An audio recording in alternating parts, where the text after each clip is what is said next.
দেশের ধ্বংসপ্রাপ্ত অর্থনীতিতে স্বস্তি এনে দিয়েছে আমাদের প্রবাসী ভাই বোনেরা। অন্তর্বর্তী সরকার দায়িত্ব নেবার পর থেকে রেমিটেন্স ধারাবাহিকভাবে বেড়েছে। ফেব্রুয়ারি মাসে রেমিটেন্স প্রবাহ রেকর্ড গড়েছে, প্রায় 25% বৃদ্ধি পেয়ে $2.5 বিলিয়ন পৌঁছেছে।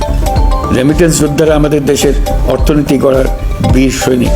তাদের জন্য প্রক্রিয়াগত যেসব বিষয় রয়েছে সেগুলো সহজ করে দেওয়া আমাদের দায়িত্ব।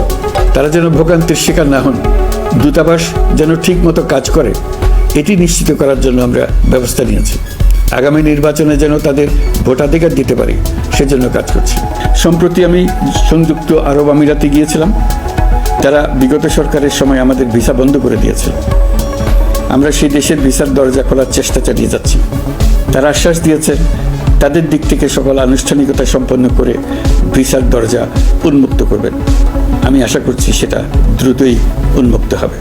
আমি সংযুক্ত আরব আমিরাতকে আমাদের দেশে শিল্প কারখানা গড়ে তোলার জন্য একটি শিল্পাঞ্চল করার প্রস্তাব দিয়েছি। তারা এই বিষয়ে আগ্রহ জানিয়েছে। শিল্পাঞ্চলে 2টি কাজ দিয়ে তারা শুরু করবে, এই জন্য কথাবার্তা শুরু হয়েছে। প্রথমে মুসলিম বিশ্বে সরবরাহের জন্য একটি হালাল গোশত প্রক্রিয়াজাত করার কারখানা করবে।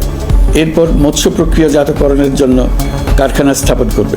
তারা আমাদের নতুন সামুদ্রিক বন্দর পরিচালনা করার জন্যও আগ্রহ জানিয়েছে। সরকারি সিদ্ধান্ত ও প্রয়োজনীয় ব্যবস্থা নেওয়ার পর বিমানের টিকিট কেনার পুরো প্রক্রিয়াটি অনলাইনে নিয়ে যাওয়ার ফলে বিমানের টিকিটের দাম শতকরা 50 থেকে 75% কমে গেছে। বিশেষ করে মধ্যপ্রাচ্যের প্রবাসী ভাই বোনেরা এতে করে স্বস্তি পাচ্ছে। অন্যান্য এয়ারলাইনের টিকিটের দামও কমে গেছে। মালয়েশিয়ার মাননীয় প্রধানমন্ত্রী আনোয়ার ইব্রাহিম আমাকে মালয়েশিয়া সফরের আমন্ত্রণ জানিয়েছেন। আমি এই আমন্ত্রণ গ্রহণ করেছি।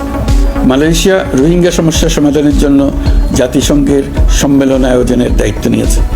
আমাদের দেশ থেকে শ্রমিক নিয়ে যাবার ব্যাপারে যে সমস্ত সমস্যার সৃষ্টি হয়েছিল সবগুলো সমাধানের জন্য আন্তরিকভাবে তারা কাজ করছে। পাওয়ার অফ অ্যাটর্নি বিধিমালা সংশোধনীর মাধ্যমে প্রবাসী বাংলাদেশিদের হয়রানি লাঘব করা হয়েছে। সংশোধিত বিধিমালার আলোকে বাংলাদেশি পাসপোর্ট না থাকলেও বাংলাদেশি বংশোদ্ভূত ব্যক্তির পাসপোর্টে নো ভিসা রিকোয়ার্ড স্টিকার থাকলে কিংবা জন্ম সনদ বা জাতীয় পরিচয়পত্র থাকলেই তিনি বিদেশ থেকে পাওয়ার অফ অ্যাটর্নি সম্পাদন করতে পারবেন। এমনভাবে আমরা প্রযুক্তি ব্যবহার করার কাজে নিয়োজিত হয়েছি যাতে নাগরিকের আঙ্গুলের ইশারায় সরকার তার সেবা নাগরিকের কাছে তাৎক্ষণিকভাবে হাজির করে। তা নিশ্চিত করার জন্য আমরা সেই সেবা দিতে চাই প্রযুক্তির মাধ্যমে, সরকারি অফিসের মাধ্যমে নয়। ইতিমধ্যে পাসপোর্ট পেতে পুলিশ ভেরিফিকেশনের নিয়ম আমরা বাতিল করে দিয়েছি। এর ফলে বর্তমানে নাগরিকরা আগের চাইতে সহজভাবে পাসপোর্ট সেবা পাচ্ছে।